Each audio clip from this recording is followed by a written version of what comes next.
Hello. जी आप आरंभ कर सकते हैं। हाँ जी, आराम कर सकता हूँ, ठीक है जी। Good afternoon and welcome to all the participants in this Google Meet. साथियों, इग्नू ने एक बहुत अच्छा स्टेप लिया है और विशेषकर हमारे आरसी ऑफिस ने कि इस लॉकडाउन में जब हम चाहते हैं स्टे होम, स्टे सेफ, तो उसके लिए बहुत जरूरी है कि हमारी स्टडीज किसी प्रकार से सफर न करें, और उसके लिए हमारे रीजनल सेंटर ने ये एक बहुत अच्छा स्टेप लिया है कि स्टडीज को कंटिन्यू रखने के लिए गूगल मीट के थ्रू लेक्चर्स करवाना। हमारा आज का सब्जेक्ट है history of India from ancient time to 300 CE. विद्यार्थियों, हमने अब तक एंशिएंट इंडियन हिस्ट्री के विभिन्न सोर्सेस का अध्ययन किया, जिसमें लिटरेरी रिसोर्सेस, आर्कियोलॉजिकल सोर्सेस और विदेशी यात्रियों द्वारा वृत्तांत और वर्णन किए गए सोर्सेस को हमने जानने और समझने की कोशिश की। और उसके बाद नेक्स्ट के अंदर प्रमुख आर्कियोलॉजिकल साइट्स जो भारत के अंदर हैं, उनके द्वारा भारतीय इतिहास को समझने का हमने आनंद प्राप्त किया। और उससे नेक्स्ट के अंदर हमने भारतीय इतिहास की प्राकृतिक विशेषताओं, गठन एवं लक्षणों का अध्ययन करके प्राकृतिक भूगोल और इतिहास का आपसी संबंधों का ज्ञान प्राप्त किया। एक दूसरे का इनके ऊपर क्या प्रभाव पड़ता है उसको समझने की कोशिश की। और मुझे तो यूं लगता है कि इसको देखने और समझने के बाद यूं लगता है कि ये दोनों ही एक सिक्के के दो पहलू हैं। हम भारतवासी बहुत ही सौभाग्यशाली हैं कि भारतीय संस्कृति विश्व की सबसे पुरानी सभ्यता और संस्कृति है, और एंशिएंट टाइम से भारत विश्व गुरु के रूप में जाना जाता है। विश्व की सबसे पुरानी पुस्तक ऋग्वेद की रचना भारत में हुई। सबसे पहला व्याकरण पाणिनि ने लिखा, और उस व्याकरण का नाम है अष्टाध्यायी। नासा का यह कहना है कि 36 ध्वनियों और 36 स्वरों वाली 36 ध्वनियां और 36 स्वरों वाली मोस्ट साइंटिफिक भाषा है संस्कृत। और इसके आधार पर नेक्स्ट जनरेशन के कंप्यूटर बनेंगे। और मैं समझता हूं कि वो दिन दूर नहीं जब हम संस्कृत बेस्ड नेक्स्ट जनरेशन के कंप्यूटर्स को हम प्रयोग कर सकेंगे। आइए आज पाषाण युग से भारत के विकास की कहानी का अध्ययन करें। पाषाण युग को मुख्य रूप से 3 भागों में बांटा गया है। सबसे पहला है पाषाण युग, जिसे पूरा पाषाण युग कहते हैं, अर्थात अर्ली स्टोन एज से लेकर जो कि लगभग 25 लाख वर्ष पहले चालू हुई, 25 लाख बीसी से लेकर 12,000 बीसी तक ये चलता रहा पूरा पाषाण युग।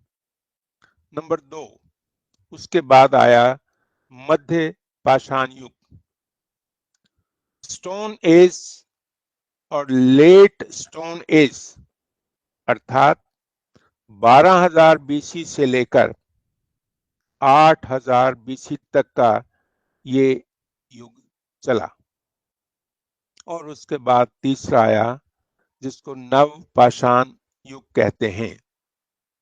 ये नव पाषाण युग जो है, this is later part of stone age beginning around 8,000 BC.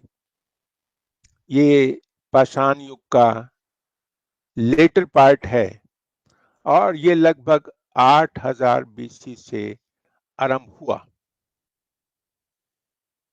इन तीनों कालों में मानव शिकारी और संग्रहकर्ता के रूप में ही जीवन व्यतीत करता रहा है।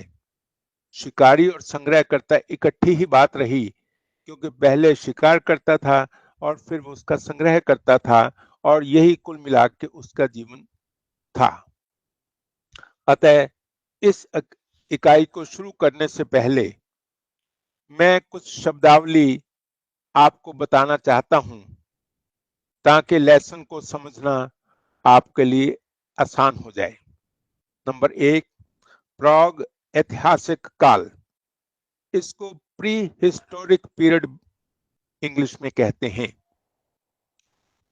नेक्स्ट है पुरातात्विक प्रमाण, इनको हम इंग्लिश में आर्कियोलॉजिकल एविडेंसेस के रूप में जानते हैं।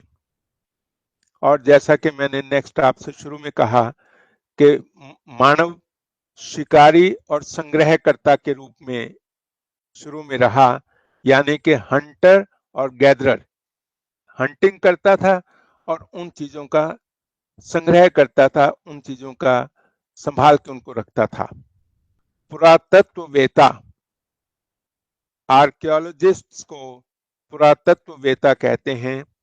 और भूवैज्ञानिक काल यानी कि ज्योग्राफिकल पीरियड की हम बात करेंगे इस लेसन्स के अंदर।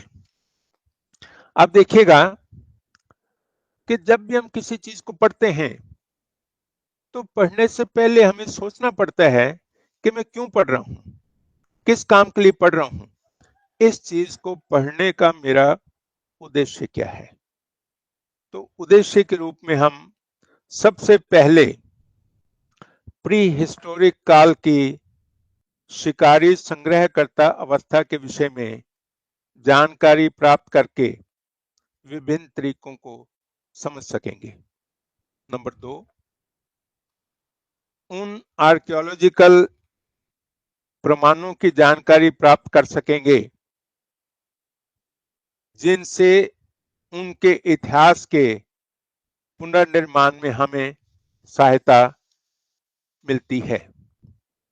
नंबर नेक्स्ट, इस काल के लोगों के जीने के ढंग, जीने के तरीके की जानकारी हम प्राप्त कर सकेंगे। नंबर 4, सबसे महत्वशाली है कि उस समय के औजारों के बारे में हम जान सकेंगे, क्योंकि उस समय जीवन यापन कुल मिला के औजारों के सहारे ही होता था। तो उन औजारों के बारे में जान सकेंगे जिनका ये लोग उपयोग करते थे, और इसके अलावा इस बात की भी हमें जानकारी मिल सकेगी कि प्री हिस्टोरिक टाइम की जो कला है और उसके संगठन के विषय में हमें जानकारी का सहयोग मिल पाएगा। इस इकाई में धातुओं का उपयोग होने के चरण से पहले, देखिए धातु जो है, आयरन वगैरह जो है, ये बाद में आए, तो उस युग से पहले पशुओं को पालने की शुरुआत और कृषि की शुरुआत हुई। अनाजों की खेती, और कृषि के विकास से कृषक बनना आरंभ हुआ। इससे गांव की बस्तियों की ओर नए प्रकार के उपकरणों के निर्माण की शुरुआत हो गई, क्योंकि जब उसने बस्तियों में रहना चालू किया तो कुछ उपकरणों की निर्माण की भी क्रिया आरंभ हो गई।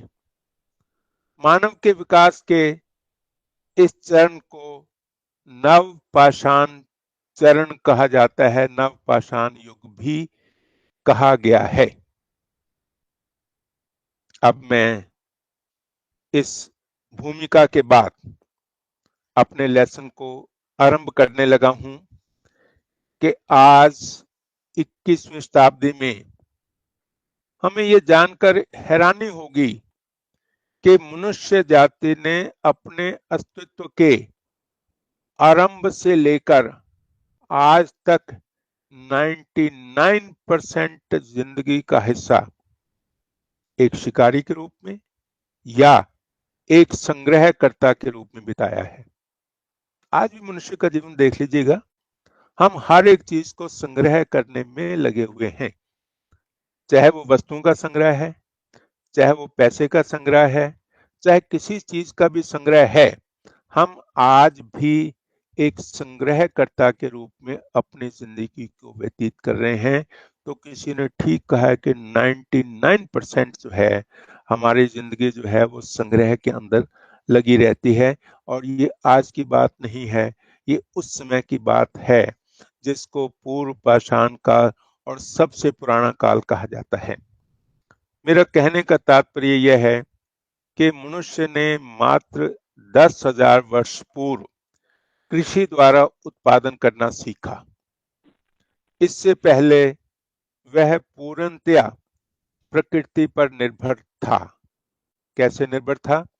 अपने भोजन के लिए या तो वो प्रकृति से जड़ें, फल, मूल, कंद आदि एकत्रित करता था, या फिर पक्षियों, जानवरों और मछलियों को पकड़कर अपना भोजन जुटाते थे।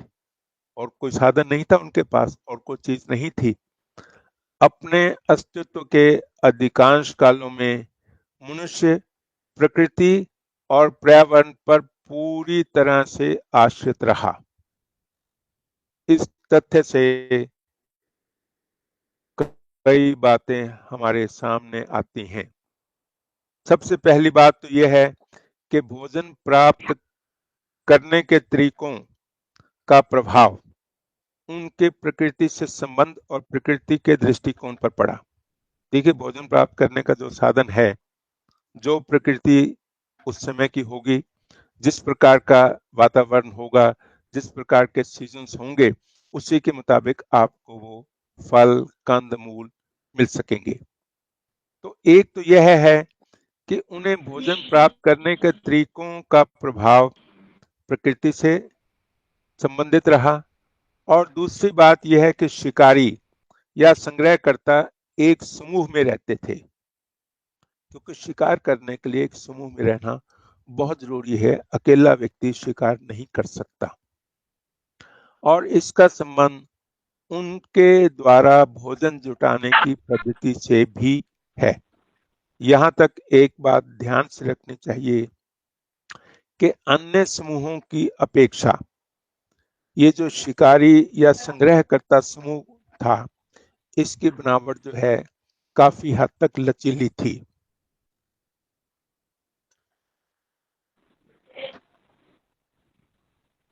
मनुष्य काफी अरसे तक शिकारी या संग्रहकर्ता का जीवन बिताता रहा।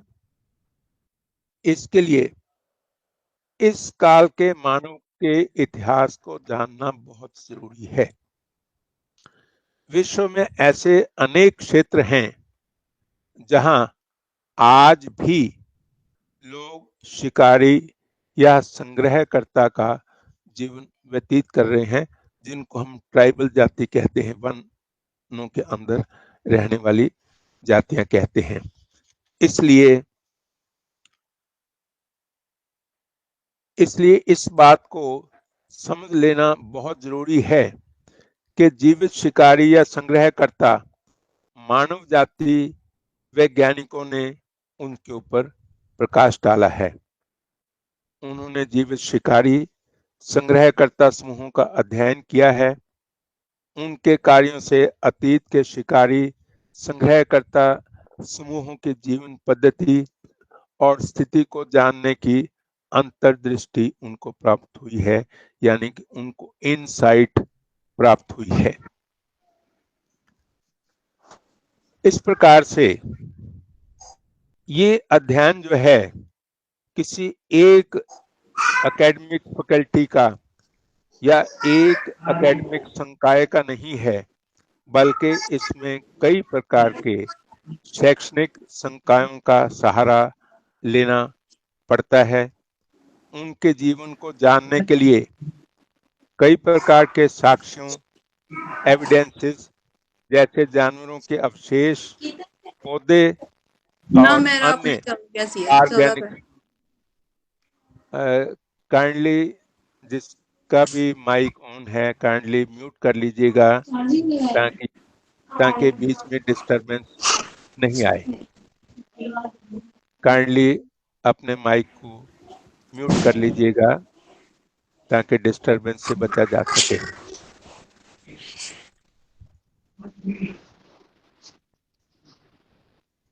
काइंडली म्यूट कर लीजिएगा।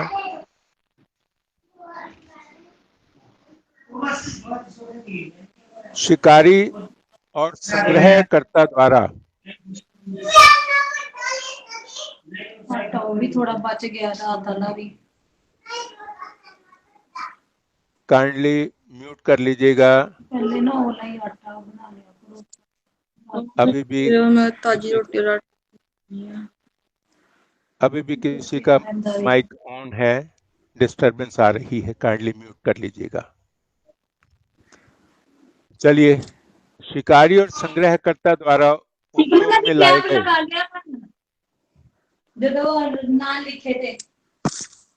काइंडली म्यूट कर लीजिएगा, कुछ आवाजें पीछे से आ रही हैं। चलिए, शिकारी और संग्रहकर्ता द्वारा उपयोग में लाए गए पत्थर के औजार पाए गए हैं। उन औजारों को इनके प्रकार तथा काल के अनुसार हम मध्य पाषाण युगीय या पूरा पाषाण युगीय आदि वर्गों में विभाजित कर सकते हैं। इन औजारों के बनाने के तरीके पर भी पुरातत्ववेत्ता विचार करते हैं। पशुओं के अवशेषों के अध्ययन से इस बात की जानकारी मिलती है कि प्राग ऐतिहासिक काल में उनका किस प्रकार उपयोग किया जाता था। विद्यार्थियों, बीच बीच में मैं आपसे प्रश्न भी पूछूंगा, इसलिए इस बात को ध्यान से सुनते जाइएगा। इस समय मैंने कहा है कि प्री स्टोन पीरियड का अध्ययन कैसे किया जाता था। उसका सबसे मुख्य तरीका था कि पुरातत्व अवशेषों से, यानी कि आर्कियोलॉजिकल एविडेंसेस के माध्यम से उनका अध्ययन किया जाता था। ये बहुत इंपॉर्टेंट क्वेश्चन है, इसको आप समझ लीजिएगा। पत्थर पर की गई खुदाई और चित्रकारी से भी हमें प्री स्टोन एज के लोगों की इकोनॉमिक कंडीशन, अर्थव्यवस्था और उनके सामाजिक जीवन के बारे में हमें पता चलता है। नंबर नेक्स्ट, पूरा पाषाण युग। पूरा पाषाण युग का उदय अभिनूतन युग में हुआ। अभिनूतन युग क्या है? ये एक प्रकार का हिम युग है जिस समय बर्फ ही बर्फ चारों तरफ हुआ करती थी। तो अभिनूतन युग जो है ये 20 लाख वर्ष पहले एक भूवैज्ञानिक काल है। 20 लाख पहले का एक जियोलॉजिकल पीरियड है जिसमें हिमयुग, बर्फ वाला पुरुष, अपने अंतिम चरण में था। ये हिमयुग जो है, बर्फ युग जो है, ये अपने अंतिम चरण में था और इस युग में धरती बर्फ से सारी ढकी हुई थी। जब धरती सारी बर्फ से ढकी हुई थी तो आप समझ सकते हैं कि उस समय ये युग कितना ठंडा युग रहता होगा। आप कभी कभार पहाड़ों के ऊपर जाते हैं बर्फ का आस्वादन करने के लिए, बर्फ का मजा लेने के लिए, लेकिन जब सारी धरती ही बर्फ से ढकी हुई हो तो कितनी ठंड रहती होगी, इस बात का आप सहज अंदाजा लगा सकते हैं। अब हम इस युग के औजारों को अध्ययन करते हैं, यानी कि पुरा पाषाण युग के औजार किस प्रकार के थे। पर्यावरण और जलवायु में हुए परिवर्तन और मनुष्य द्वारा बनाए गए पत्थर के औजारों की प्रकृति के आधार पर हम 3 भागों में उनको हम बांट सकते हैं। सबसे पहले है निम्न पुरा पाषाण चरण, और इसके जो मुख्य औजार थे वो था कुल्हाड़ी, तक्षनी, काटने के औजार आदि। और उसके बाद आया हमारा मध्य पुरा पाषाण युग।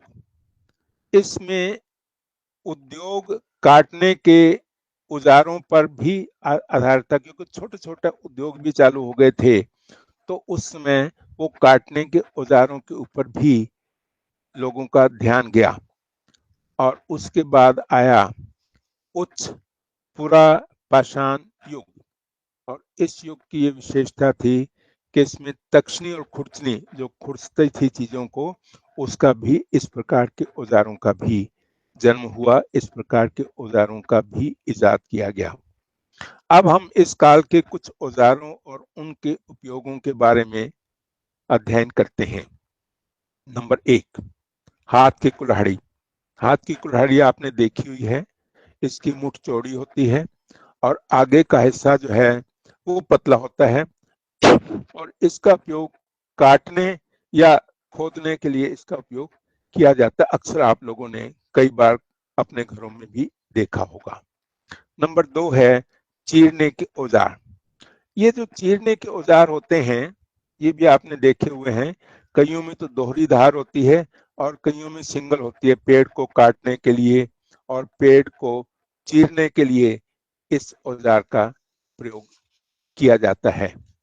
काटने के औजार चॉपर, जिनका काल कुल मिला के चीज को चॉप करना है।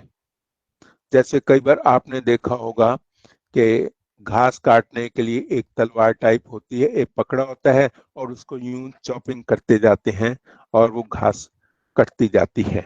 तो इस प्रकार के औजारों को चॉपर कहते हैं। ये एक बहुत बड़ा स्थूल औजार होता है जिसमें एक तरफा धार होती है, दो तरफ नहीं होती है, और इसका उपयोग काटने के लिए किया जाता है। नेक्स्ट है काटने के औजार। काटने के औजार जो मैंने अभी आपसे कहा कि चॉपिंग के लिए, तो इसमें कौन कौन से औजार हैं हमारे पास। डिफरेंट औजार होते हैं जो चीज को काटने के लिए होते हैं। किसी की नुकीली धार होती है और इस प्रकार से चॉपर से अधिक कारगर ये सिद्ध होता है जब नुकीली धार इसके अंदर होती है। नेक्स्ट है आपकी खुरचनी। खुरचनी क्या होती है? साइड स्क्रैपर होता है, साइड से किसी चीज को स्क्रैप किया जाता है। जैसे कि मान लीजिएगा कि उस जमाने में पेड़ की छाल को काटना है, क्योंकि आपने सुना होगा कि पेड़ की छाल को ही लोग पहनते थे उस जमाने में। तो पेड़ की छाल को काटना है या जानवर का चमड़ा उतारना है, क्योंकि जानवर के चमड़े से भी आज भी कपड़े बनते हैं, आज भी दस्ताने बनते हैं, जैकेट बनती है। तो उस जमाने में भी पशु के चमड़े से बहुत से पहनने के वस्त्र बना करते थे। तो उस वक्त जो है ये खुरचनी जो होती थी वो पेड़ों को खुरचती थी और उसके साथ साथ अगर आवश्यकता पड़े तो वो जानवरों की खाल को भी खुरचने का काम करती थी। नेक्स्ट है तक्षनी, जिसको इंग्लिश में ब्यूरिन कहते हैं। ये भी एक पत्थर क्या होता है, पत्थरी जिसको हम कहते हैं ना आजकल के खुरचने वाली पत्थरी ले ली मैंने, तो ये ब्लेड के समान ही होता है और तक्षनी के काम वाले हिस्से की लंबाई 2 से 3 सेंटीमीटर से अधिक नहीं होती और इसका उपयोग मुलायम पत्थरों, हड्डियों, कोरों या गुफाओं की दीवारों पर नक्काशी के लिए होता है, नक्शा करने के लिए होता है। कई बार आप देखते हैं छोटी सी, कभी किसी मिस्त्री को काम करते देखा हो और या कभी बर्तन लेने गए हों तो उनके पास एक छोटी छोटी सी छेनी की टाइप होती है और बहुत तीखी नुकीली होती है और उसके ऊपर हथौड़ी मार के जिस बर्तन को आपने खरीदा उसके ऊपर आपका नाम लिख देते हैं। तो इसी प्रकार से पत्थरों के ऊपर जब मीनाकारी की जाती थी और किसी चीज के मुलायम पत्थरों के ऊपर या गुफाओं के अंदर मीनाकारी की जाती थी तो उस समय इसका प्रयोग किया जाता था। उसके बाद नेक्स्ट है आपका पुरापाषाण युग की बस्तियां। हमने हथियारों की बात की है, अब हम बस्तियों की बात करेंगे। अब हम समझेंगे कि शिकारी या संग्रहकर्ताओं द्वारा प्रयुक्त औजार पुरातत्ववेताओं को किन किन क्षेत्रों से प्राप्त हुए हैं। इन औजारों के क्षेत्रीय फैलाव के बारे में पता चलने पर न केवल हम शिकारी संग्रहकर्ता के निवास स्थानों का पता कर सकते हैं, क्योंकि जहां से जो चीज मिलती है इसका मतलब कि हम समझते हैं कि उस व्यक्ति का, उस टाइप के लोगों का निवास वहां पर था, और बल्कि उसके साथ हमें पर्यावरण की भी जानकारी मिल जाती है, क्योंकि उस समय पर्यावरण कैसा था उसकी जानकारी उससे मिलेगी। तो इसके लिए मैं आपको विभिन्न क्षेत्रों की तरफ ले जाता हूं, आप समझेंगे कि विभिन्न क्षेत्रों में कैसा था। चलिए, सुंदर घाटी कश्मीर में मैं आपको ले चलूं। कश्मीर की घाटी जो कि दक्षिण पश्चिम में पीर पंजाल पहाड़ियों और उत्तर पूर्व में हिमालय से घिरी हुई है। कश्मीर में एक लिद्दर नदी के किनारे पर पहलगांव बसा हुआ है और वहां से एक हाथ की कुल्हाड़ी प्राप्त हुई, किंतु एक हाथ तो प्राप्त हुई है, लेकिन अगर हम ये कहें कि बहुत सारे हथियार इस टाइप के प्राप्त हुए हैं तो ऐसा नहीं हुआ है। कारण क्या था कि उस हिम युग में कश्मीर में बहुत ज्यादा ही ठंड होती थी। आज भी ठंड है लेकिन उस जमाने में तो बहुत ज्यादा ठंड थी। एक पोतवार क्षेत्र है जो कि आज का पश्चिमी पंजाब है और पाकिस्तान भी इसी के अंदर ही इस क्षेत्र में आता था। तो पोतवार क्षेत्र पीर पंजाल और साल्ट पर्वत श्रृंखला के बीच में पड़ता है। इस इलाके की भूमि की सतह में बदलाव आया और इस क्रम में सिंधु और सोहन नदियों की उत्पत्ति हुई। सोहन घाटी में हाथ की कुल्हाड़ी और काटने के औजार हमें मिले हैं। ये औजार पंजाब में ब्यास है, ये औजार ब्यास, बालगंगा और सिरसा की नदी के किनारे पर भी पाए गए हैं। नंबर 2, लूनी घाटी, लूनी नदी जो कि राजस्थान के आसपास के क्षेत्रों के अंदर पुरापाषाण युगीय बस्तियां पाई गई हैं। ये राजस्थान के अंदर है। लूनी नदी का उद्गम अरावली क्षेत्र से हुआ था। चित्तौड़गढ़ के अंदर गंभीर नदी घाटी, कोटा के अंदर चंबल नदी घाटी और नगरई में पूरा पाषाण युग के औजार पाए गए हैं।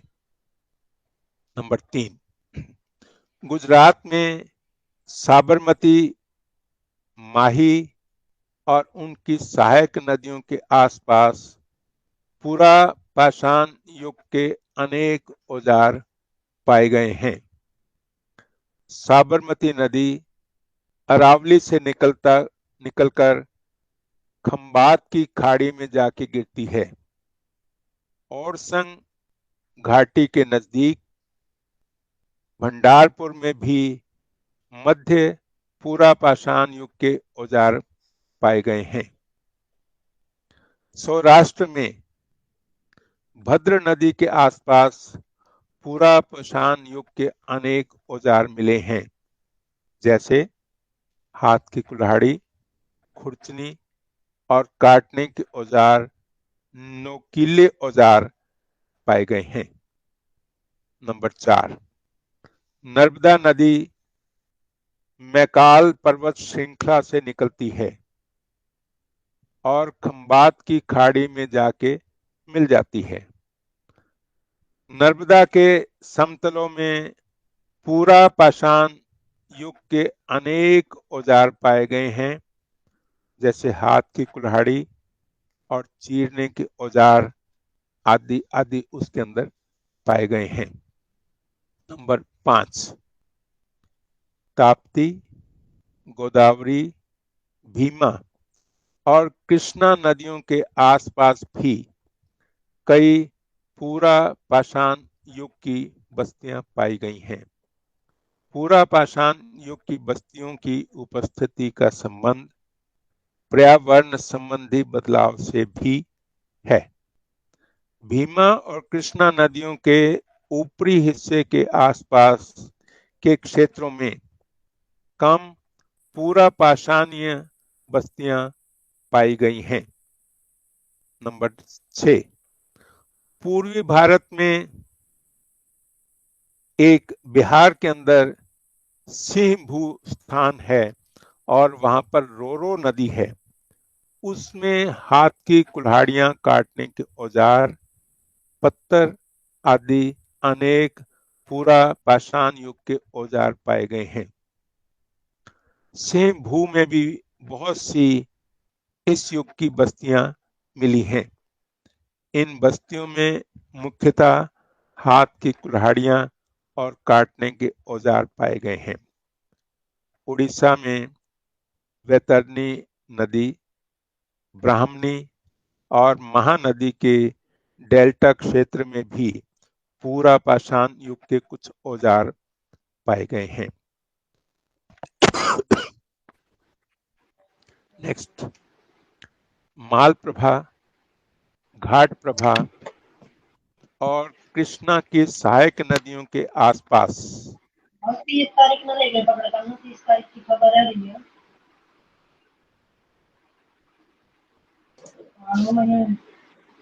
प्रिय विद्यार्थी, हेलो, आप अपना माइक ऑफ करें। हाँ, काइंडली माइक शुभम ऑफ के नाम कर से दीजिएगा। माइक है, आप अपना माइक ऑफ करें। यस, बहुत अच्छे। अब आप सुने आराम से। मैं आपको बता रहा था कि मालप्रभा, घाटप्रभा और कृष्णा की सहायक नदियों के आसपास पूरा पाषाण युग की कई बस्तियां पाई गई हैं। घाटप्रभा नदी घाटी में हाथ की कुल्हाड़ियों की बहुत संख्या पाई गई है। अगनबाड़ी और बागलकोट घाटप्रभा नदी के पास स्थित 2 बस्तियां हैं जो प्रारंभिक और मध्य पूरा पाषाण युग के औजार पाए गए हैं।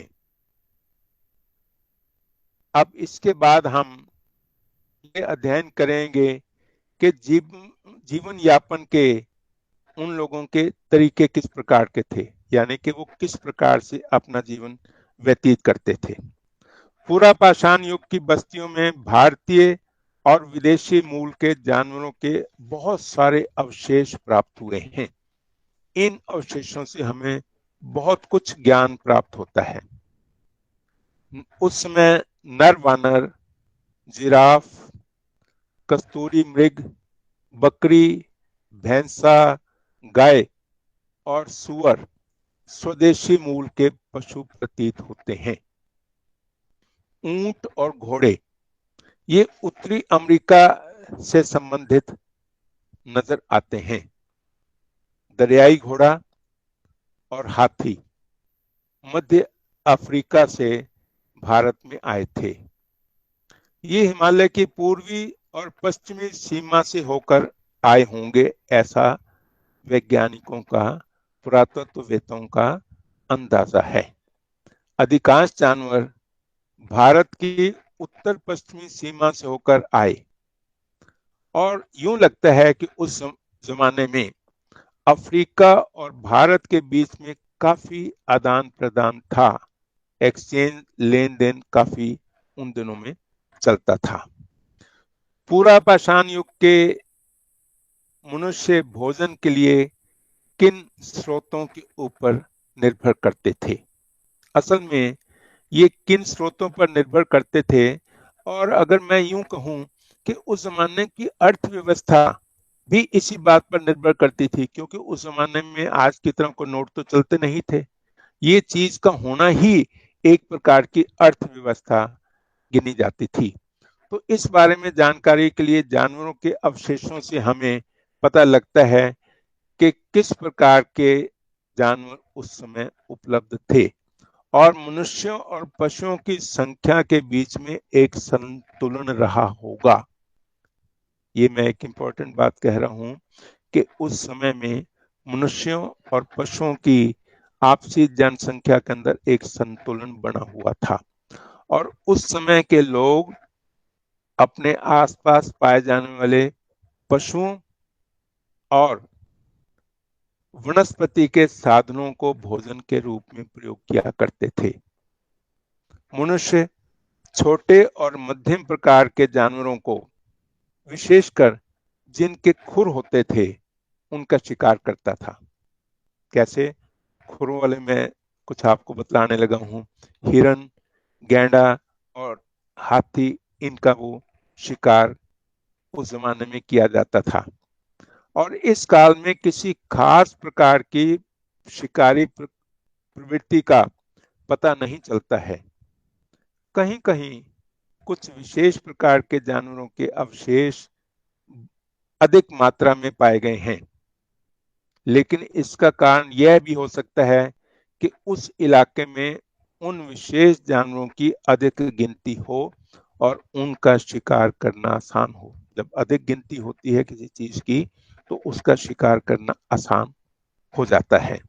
तो ऐसा लगता है कि शिकारी संग्रहकर्ता द्वारा पशुओं और पेड़ों को भोजन के रूप में इस्तेमाल करना काफी हद तक किस चीज पर निर्भर करता था?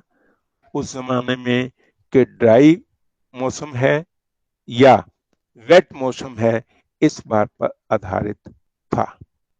तो हमने एक बात को समझा कि उस जमाने की जो अर्थव्यवस्था थी वो जानवरों के शिकार और जंगली पौधों से प्राप्त कंदमूल, फलों के ऊपर, संग्रह के ऊपर ही निर्भर थी।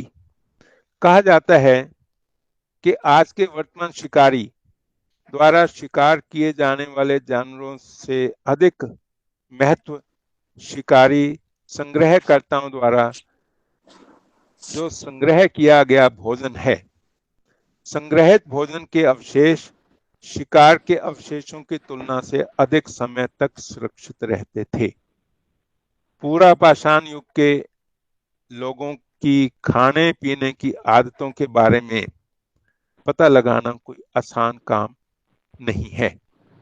ये लोग किस प्रकार के पौधों या फलों का भोजन के रूप में इस्तेमाल करते थे, इसके बारे में कोई बहुत जानकारी उपलब्ध हमें नहीं है। जैसा कि आजकल के शिकारी और संग्रहकर्ता समूहों के बारे में हमें उपलब्ध है, उस जमाने के लोगों के बारे में हमें इतनी जानकारी उपलब्ध नहीं है। यह भी मुमकिन है कि पूरा पाषाण युग के लोग पशुओं के साथ साथ फल फूल को ही भोजन के रूप में इस्तेमाल करते हों। और जो पत्थरों के ऊपर की गई चित्रकारी और खुदाई उस युग की हमें मिलती है, उससे उस युग के लोगों के रहन सहन और सामाजिक जीवन के बारे में काफी मात्रा में हमें जानकारी मिलती है। और सबसे पुरानी चित्रकारी अगर उत्तर पाषाण युग में है, विंध्य क्षेत्र में स्थित भीमबेटका। देखिए, मैंने पहले भी इस भीमबेटका का जिक्र किया था। भीमबेटका जो है मध्य प्रदेश में ग्वालियर के पास है और इसमें बहुत चित्रकारी है और उस चित्रकारी से हमें विभिन्न कालों के बारे में बहुत कुछ मिलता है। और मैंने आपको एक बात और भी बतलाई थी कि सन 2003 में यूनेस्को ने इसको वर्ल्ड हेरिटेज का भी दर्जा दिया था। अब इस बात से आप अंदाजा लगा सकते हैं कि इतने साल पुराने टाइम में भी किस प्रकार से चित्रकारी थी जिसको कि वर्ल्ड हेरिटेज का दर्जा दिया गया। कितनी पुरानी है ये आप अंदाजा हजारों लाखों सालों में कर सकते हैं, लेकिन उस जमाने में भी चित्रकारी इस प्रकार की होती थी। और इन चित्रों के अंदर भैंसे, हाथी, बाघ, गैंडे और सुअर के चित्र प्रमुख हैं। ये चित्र काफी बड़े हैं और लगभग 2 से 3 मीटर तक इनकी लंबाई है। पूरा पाषाण युग के लोगों के शिकारी जीवन की सही जानकारी प्राप्त करने के लिए विभिन्न प्रकार के जानवरों के कितने और किन रूपों में चित्र मिले हैं, उनका बारीकी से अध्ययन करने से हमें पता चलता है। खुदाई और चित्रकारी से पता चलता है कि शिकार ही जीवन यापन का एक मुख्य साधन था। इन चित्रों में बनी शारीरिक संरचना के आधार पर पुरुष और स्त्री में बड़ी आसानी से भेद किया जा सकता है। इन चित्रों से यह भी पता चल जाता है कि पूरा पाषाण युग के लोग छोटे छोटे समूहों में रहते थे और उनका जीवन निर्वाह पशुओं और पेड़ पौधों के ऊपर ही निर्भर करता था। देखिए, अब ये करने के बाद जो है मैं आपसे छोटे छोटे प्रश्न करता हूं जो इसी लेसन से संबंधित हैं और आप उनका आंसर सोच के मुझे दे दीजिएगा। सबसे पहला है कि प्राग ऐतिहासिक शिकारी या संग्रहकर्ता समाज का अध्ययन कैसे किया जाता है। इसकी 4 ऑप्शंस हैं। पहली ऑप्शन है लिखित स्रोतों की सहायता से। दूसरी ऑप्शन है मुद्रा विषयक स्रोतों की सहायता से। और तीसरी ऑप्शन है शिलालेख स्रोतों की सहायता से। और चौथी ऑप्शन है पुरातत्व अवशेषों की सहायता से। तो इनमें से एक आंसर जो है वो सही है। सोच लीजिएगा और चाहे मुझे बाद में इकट्ठे आंसर दे दीजिएगा। नेक्स्ट है कि अभी नूतन युग। 4 आंसर हैं इसके। बहुत ठंडा था। दूसरी ऑप्शन है बहुत गर्म था। और तीसरी ऑप्शन है कि तापमान सामान्य था। और चौथी ऑप्शन है बहुत सूखा था। तीसरा बहुत सिंपल सा प्रश्न मैं आपसे कर रहा हूं कि पूरा पाषाण युग की अर्थव्यवस्था नंबर 1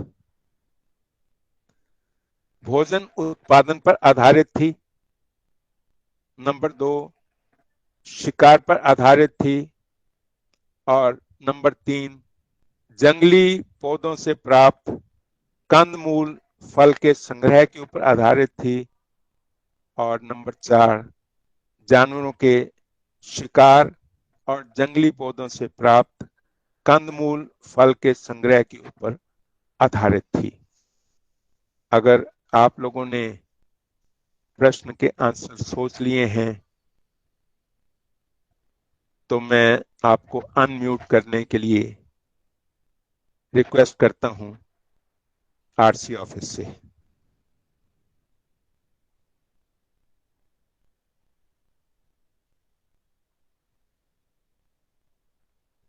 चलिए, किसी प्रकार से आप अनम्यूट नहीं हो पा रहे हैं, कोई बात नहीं है, मैं अपने लेसन को आगे बढ़ाता हूं ताकि आप इस पर विचार कर सकें और फिर नेक्स्ट टाइम जो है आप मुझे इसका आंसर दे दीजिएगा।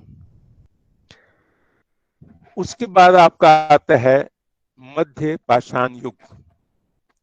ये जो मध्य पाषाण युग है इसका आरंभ 8000 बीसी के आसपास हुआ और ये पूरा पाषाण और नव पुरा पाषाण युग के बीच का काल है।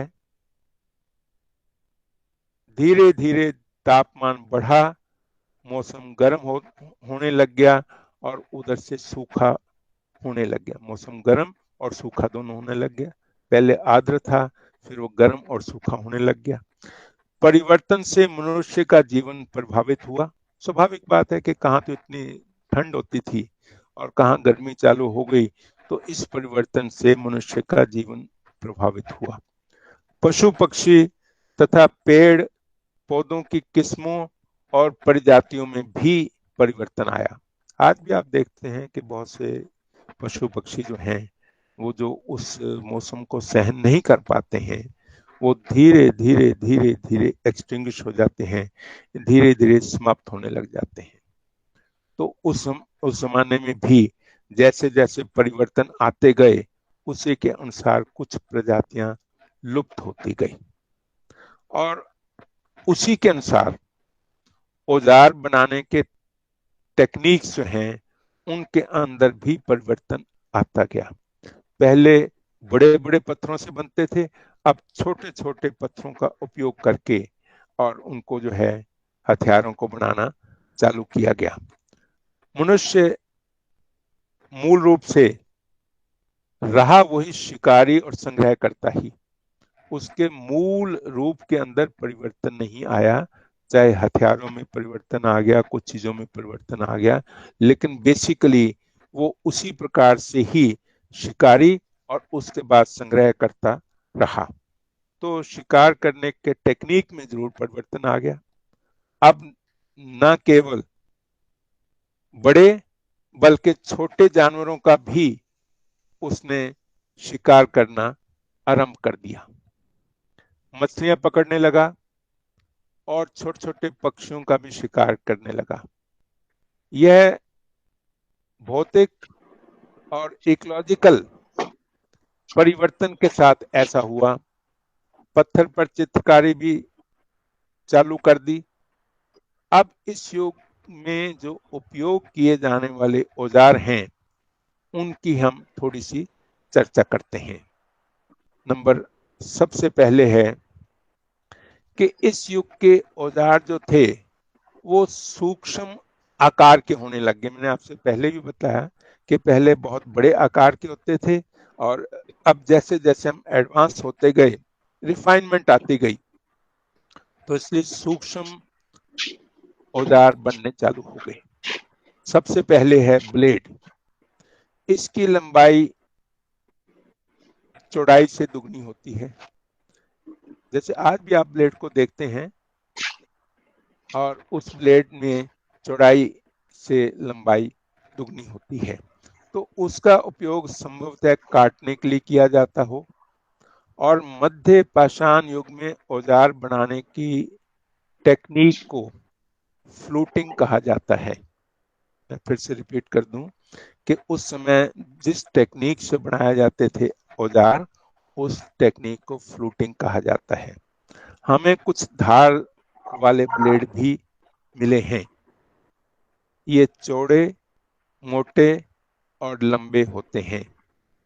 ब्लेड को धार देने से उनमें पैनापन यानी कि तीखापन आ जाता है कुछ ऐसे ब्लेड पाए गए हैं जिनके एक या दोनों सिरे धारदार होते हैं, अन्यथा दोनों किनारे भी धारदार होते हैं।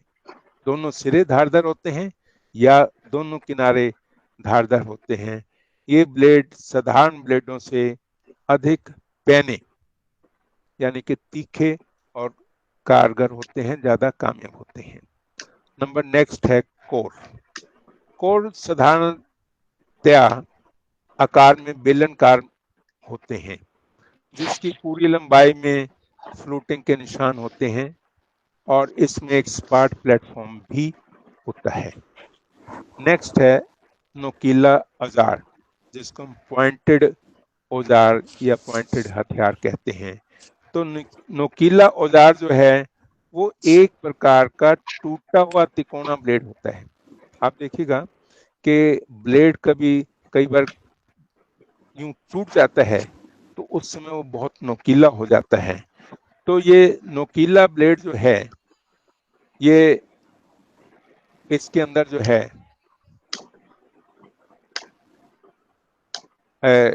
देखा जाता है। नेक्स्ट है आपका बैठो ना, ट्रायंगल। बैठो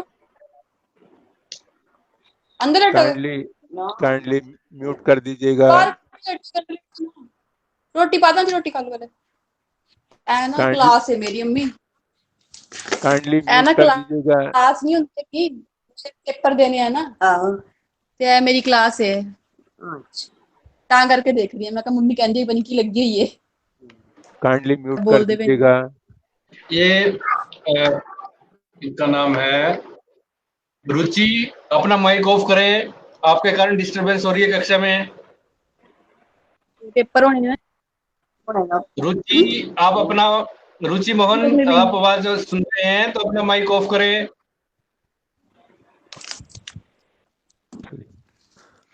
मैं जिक्र कर रहा था नुकीले औजारों की, जिसको हम इंग्लिश में पॉइंटेड हथियार भी कहते हैं, पॉइंटेड इंस्ट्रूमेंट्स भी कहते हैं। इसके अंदर क्या होता है कि एक टूटा हुआ तिकोना ब्लेड का है। आप कभी देखिएगा ब्लेड का एक तिकोना टूट जाए तो उस समय बहुत तीखा हो जाता है। तो ये इस प्रकार के हथियार या औजार होते थे। उसके बाद है ट्रायंगुलर। ये ट्रायंगुलर अपने बच्चे को बताऊंगा नहीं, बाइक ऑन करके आ जाओ, मैं तुम्हें अपनी क्लास दिखाऊंगा, वो सारी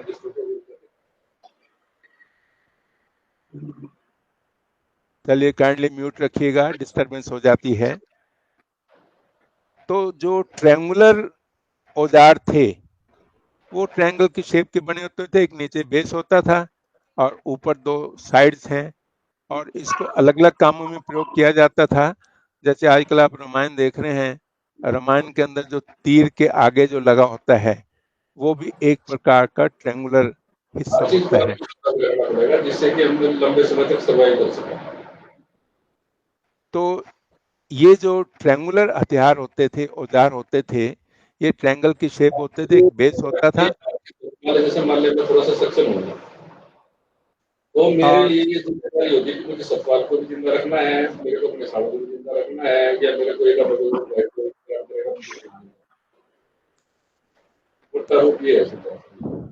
उसके बाद एक चंद्रकार औजार होते थे। अब ऐसे में क्या लिमिट भी कर दी है तो 50 आदमियों की लिमिट कर दी है। चंद्रकार औजार क्या है? जैसे आपके ज्योमेट्री बॉक्स के अंदर एक डी होती है, यानी कि आधा चंद्र समझ लीजिएगा, हाफ मून समझ लीजिएगा।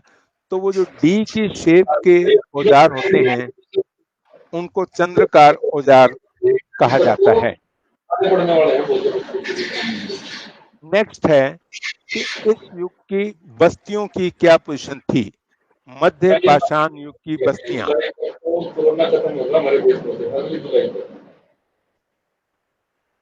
ये काइंडली म्यूट कर दीजिएगा। चलिए, मध्य पाषाण युग की बस्तियों का मैं अब जिक्र करने लगा हूं। हम लोग हमारे को फाइनेंशियली नुकसान है, लेकिन हमारे देश में अभी फाइनेंशियल क्राइसिस नहीं है, ये एक फायदा है। मतलब पैसे की कमी नहीं है हमारे देश में, इसलिए कोई दिक्कत नहीं है। लेकिन जब पैसे की दिक्कत आएगी तब प्रॉब्लम क्रिएट होगी। सबसे पहले बात करेंगे बच्चे जो मान लो बिल है 5-7 मिनट बात करेंगे। ये 20 मिनट डिस्टर्बेंस आ रही है, काइंडली म्यूट कर दीजिएगा। एक सोजत जगह है राजस्थान के अंदर, रोटी तो खानी है, पेट तो भरना ही आदमी है, उसको रिस्क उठाता है। इस इलाके के अंदर सूक्ष्म औजार काफी मात्रा में पाए गए हैं। हाँ, बस ये खुशकिस्मत ये वाली बात है कि कोई इसका दवाई जनरेट कर यहाँ पाई गई एक महत्वपूर्ण बस्ती है तिलवारा। तिलवारा में 2 सांस्कृतिक चरण पाए गए हैं। पहला चरण मध्य पाषाण युग का रिप्रेजेंटेटिव है, उसका प्रतिनिधि है, और दूसरा चरण जो है उसके अंदर हम क्या देखते हैं कि आज जो आप कुम्हार को देखते हैं चाक के ऊपर मिट्टी के बर्तन बनाता है, तो दूसरे चरण में चाक के बने हुए मिट्टी के बर्तन और लोहे के टुकड़े, इनके सूक्ष्म औजार बनाए गए हैं। यानी कि इस वक्त जो है लोहे का, हम लोगों के काम करने की शैली अलग है। वो जो वहां पे गए हैं ना, काइंडली म्यूट कर दीजिएगा। तो इसका मतलब यह है कि उस वक्त लोहे की खोज भी हो गई थी आएंगे ना तो यहाँ पे सर्वाइव करेंगे और यहाँ पे बढ़िया काम करेंगे, और लोहे के औजार भी उस समय बनने लग गए थे। और बड़ी बड़ी बस्तियों में एक है कोठारी नदी के नजदीक है, और वहां पर जब 5000 से 2000 बीसी उसके बाद जितना भी पैसा होगा तो वो यहाँ पे आएंगे, तो किसी बात है, 2 आदमी वहाँ पे रहने वाला, यहाँ तो 2 आदमी 3 आदमी को तो वैसे भी काम करके खिला सकते हैं। खुदाई की गई तो कई चीजें हमें प्राप्त हुई। नंबर 2, गुजरात में ताप्ती, नर्मदा, माही और साबरमती नदियों के आसपास भी कई मध्य पाषाण युग की बस्तियां पाई गई हैं। नंबर 3, तो वहाँ पे पकड़े जाए और गवर्नमेंट ठा के न फेंक दे इंडिया, तभी हो सकता है, अदरवाइज तो छुप छुपाते जीवन ऐसे व्यतीत करता है जो विंध्य और सतपुरा इलाके में मध्य पाषाण युग की अनेक बस्तियां पाई गई हैं। ऐसा ना उन्होंने प्रयागराज काम धंधे बंद नहीं करे, जैसे अमेरिका है, अमेरिका में जिले के प्रतापगढ़ इलाके में सराय नहर राय जो कि उत्तर प्रदेश में है, उसका विस्तार से अध्ययन किया गया है। कैमूर पर्वत श्रृंखला में मध्य पाषाण युग की 2 प्रमुख बस्तियां पाई गई हैं, जो कि मोहराना पहाड़ उत्तर प्रदेश में है और लेखिया और भीमबेटका में अनेक सूक्ष्म औजार मिले हैं। नंबर नेक्स्ट, कोंकण के तटीय इलाके और आंतरिक पठार में भी मध्य पाषाण युग के औजार पाए गए हैं। नेक्स्ट है छोटा नागपुर पठार, उड़ीसा के तटीय मैदानी क्षेत्र, बंगाल डेल्टा, ब्रह्मपुत्र घाटी और शिलांग पठारी इलाके में भी सूक्ष्म औजार पाए गए हैं।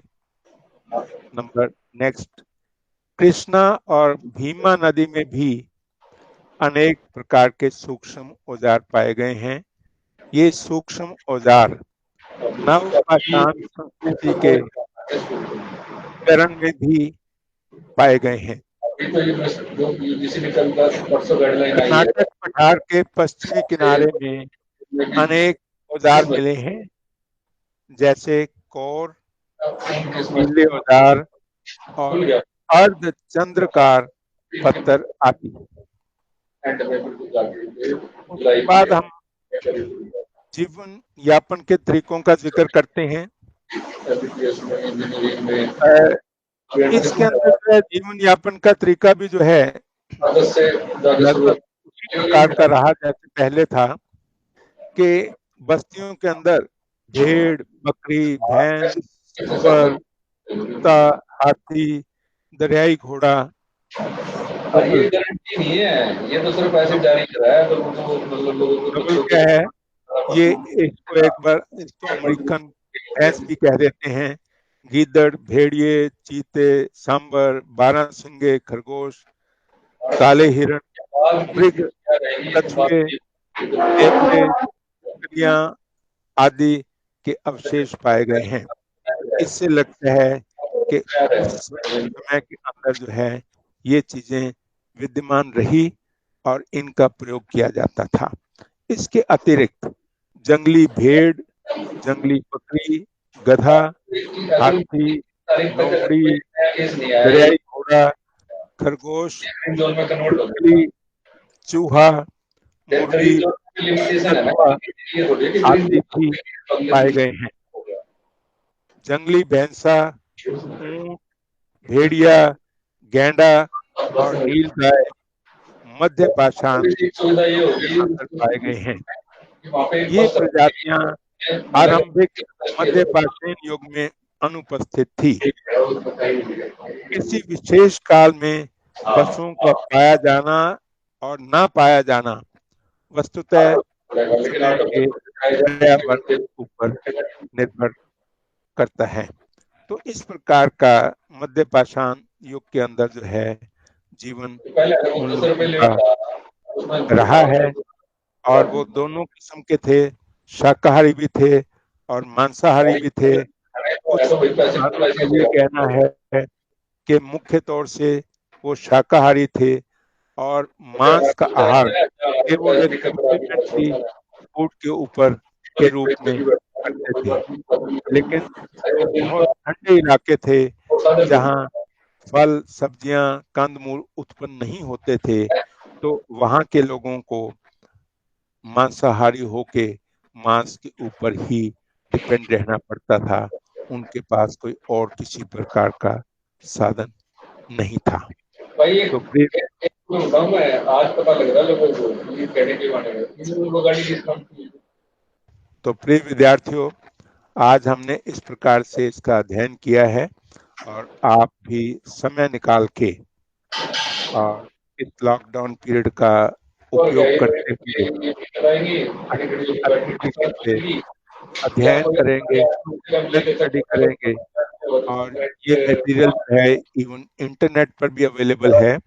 अगर किसी के पास स्टडी मटेरियल नहीं पहुंचा है तो आप इंटरनेट से भी देख सकते हैं, उसको आप डाउनलोड कर सकते हैं।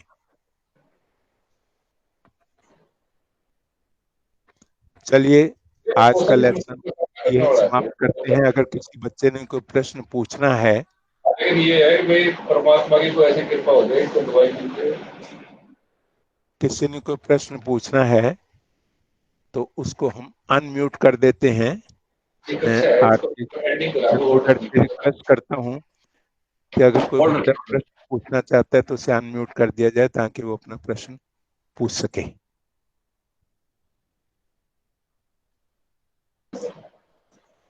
जी कोई बच्चा पूछ रहा है प्रश्न? हाँ जी, किसी ने पूछना है प्रश्न या क्लियर है आपको? चलिए क्लियर है तो फिर नेक्स्ट टाइम जो है हम नेक्स्ट लेसन को लेंगे। तब तक आप ठीक स्टडी है, करिएगा। सभी घर पे रहे, सुरक्षित रहे।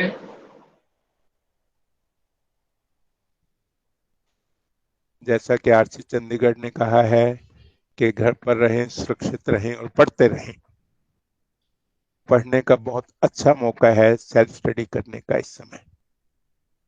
तो आपके लिए शुभकामनाएं हैं मेरी। ईश्वर आपको स्वस्थ रखे। धन्यवाद।